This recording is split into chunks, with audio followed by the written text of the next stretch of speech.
Al planear una prueba A/B para tu estrategia de marketing, hay ciertas pautas que debes tener en cuenta para definir factores como qué elementos probar y durante cuánto tiempo ejecutarla. Veamos algunas buenas prácticas que te permitirán medir fácilmente y determinar qué variante tiene el mejor rendimiento. Primero, elige una variable para poner a prueba. A medida que empieces a optimizar elementos como las páginas web o los correos electrónicos, puedes probar diferentes variables. Sin embargo, para evaluar la efectividad de un cambio, debes elegir una sola variable independiente y medir su rendimiento. De lo contrario, no sabrás cuál es la variable que efectivamente generó cambios en el resultado. Los cambios más sencillos, como el de la imagen de un correo o el texto de un CTA, pueden producir grandes mejoras. De hecho, estos pequeños cambios suelen ser más fáciles de medir que otras modificaciones más amplias. Segundo, define tu objetivo. Antes de realizar una prueba e incluso antes de preparar la segunda variante, elige la métrica principal en la que te concentrarás.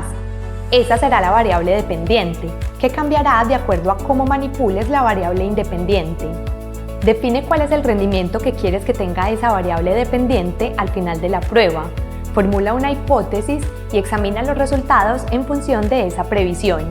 Si esperas hasta el final para definir qué métricas son relevantes, cuáles son tus objetivos y de qué forma los cambios propuestos podrían afectar el comportamiento de los prospectos, es probable que la prueba no sea efectiva. Tercero, crea una versión de control y una experimental. Una vez que hayas definido la variable independiente, la dependiente y los resultados deseados, usa esa información para preparar la versión de control, es decir, la versión sin cambios del elemento que quieres probar. Si vas a probar una página web, la versión de control será la página sin cambios, así como existe actualmente.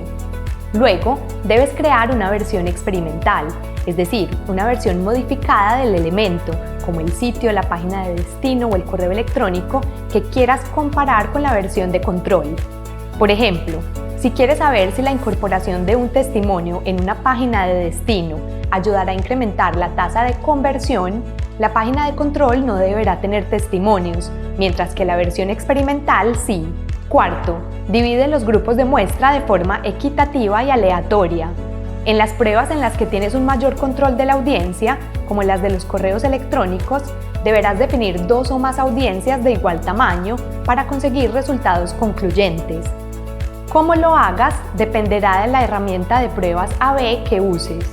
Por ejemplo, si usas HubSpot Pro o Enterprise y quieres realizar una prueba A/B con un correo, la plataforma dividirá automáticamente el tráfico de las variantes para que cada una reciba una muestra de visitantes aleatoria. Quinto, define el tamaño de la muestra, que dependerá de la herramienta que uses y del tipo de prueba que hagas. Por ejemplo, al hacer una prueba con un correo, es conveniente probar distintas variantes con un subconjunto de usuarios que sea lo suficientemente grande para obtener resultados estadísticamente relevantes. Al final, descubrirás cuál es la variante más eficaz y podrás enviársela al resto de usuarios. Si pruebas un elemento que no tiene una audiencia limitada, como una página web, la duración de la prueba afectará directamente el tamaño de la muestra. Asegúrate de que tenga la duración suficiente para conseguir una cantidad de vistas considerable. De lo contrario, será difícil determinar una diferencia estadísticamente relevante entre las variantes. Sexto, define qué relevancia deben tener los resultados para justificar la elección de una variante sobre otra. La relevancia estadística es una parte fundamental de las pruebas A/B. En marketing, la relevancia estadística de un estudio significa demostrar que las relaciones entre las variables que se están probando, como la tasa de conversión y el tipo de página de destino, no son aleatorias, sino que tienen influencia mutua. Es importante que los resultados de tus pruebas sean estadísticamente relevantes para no desperdiciar tiempo y dinero en campañas que no te darán los resultados que buscas. Los equipos de marketing suelen hacer pruebas de relevancia estadística antes de lanzar sus campañas para comparar las métricas de éxito de ciertas variables. Si bien muchas herramientas utilizan un umbral de confianza del 95%, tus experimentos podrían usar un umbral más bajo si la prueba no necesitara ser tan rigurosa. Matt Rolt, ingeniero de productos senior de HubSpot, compara la relevancia estadística con las apuestas. ¿Cuál es el porcentaje de probabilidad que necesitas para hacer una apuesta segura? Saber que un determinado diseño es el adecuado con una seguridad del 80% y apostar por él es similar a hacer una prueba A/B con un umbral de confianza del 80% y luego definir cuál es la variante más eficaz. Asimismo, Matt señala que si se pone a prueba un elemento que solo mejora la tasa de conversión ligeramente, lo mejor es usar un umbral de confianza más alto, ya que es más probable que la varianza aleatoria juegue un papel más importante. En palabras de Roll, el umbral de confianza se podría bajar, por ejemplo, en un experimento que probablemente mejore la tasa de conversión en un 10% como mínimo, como el rediseño de la imagen principal de una página. En otras palabras, el nivel de rigurosidad científica del proceso depende de la especificidad del cambio. Cuanto más específico sea, como el cambio de color de un botón o la modificación de un texto breve, más científico debe ser el enfoque que adoptemos, ya que es menos probable que el cambio tenga un impacto notable en la tasa de conversión. En la sección de recursos encontrarás un enlace a la guía Introducción al A/B Testing en Marketing, donde podrás aprender más sobre los fundamentos de las pruebas A/B y descargar una plantilla para planificarlas. Séptimo, implementa la prueba. Para hacer este tipo de pruebas en tu sitio web, tus CTAs o tus correos, necesitarás una herramienta como HubSpot, que incluye funciones para probar todos estos elementos, o Google Analytics, que te permite probar hasta 10 versiones de una sola página web y comparar su rendimiento con una muestra aleatoria de usuarios. Octavo, prueba todas las variantes a la vez. Para optimizar los resultados de una campaña de marketing, es muy importante elegir el momento justo, ya sea una hora del día, un día de la semana o un mes del año. Si implementas la versión A un mes y la versión B el siguiente mes, ¿cómo sabrás si el cambio de rendimiento se debe al diseño o a la diferencia de mes? Debes implementar las dos variantes a la vez para no tener dudas sobre los resultados.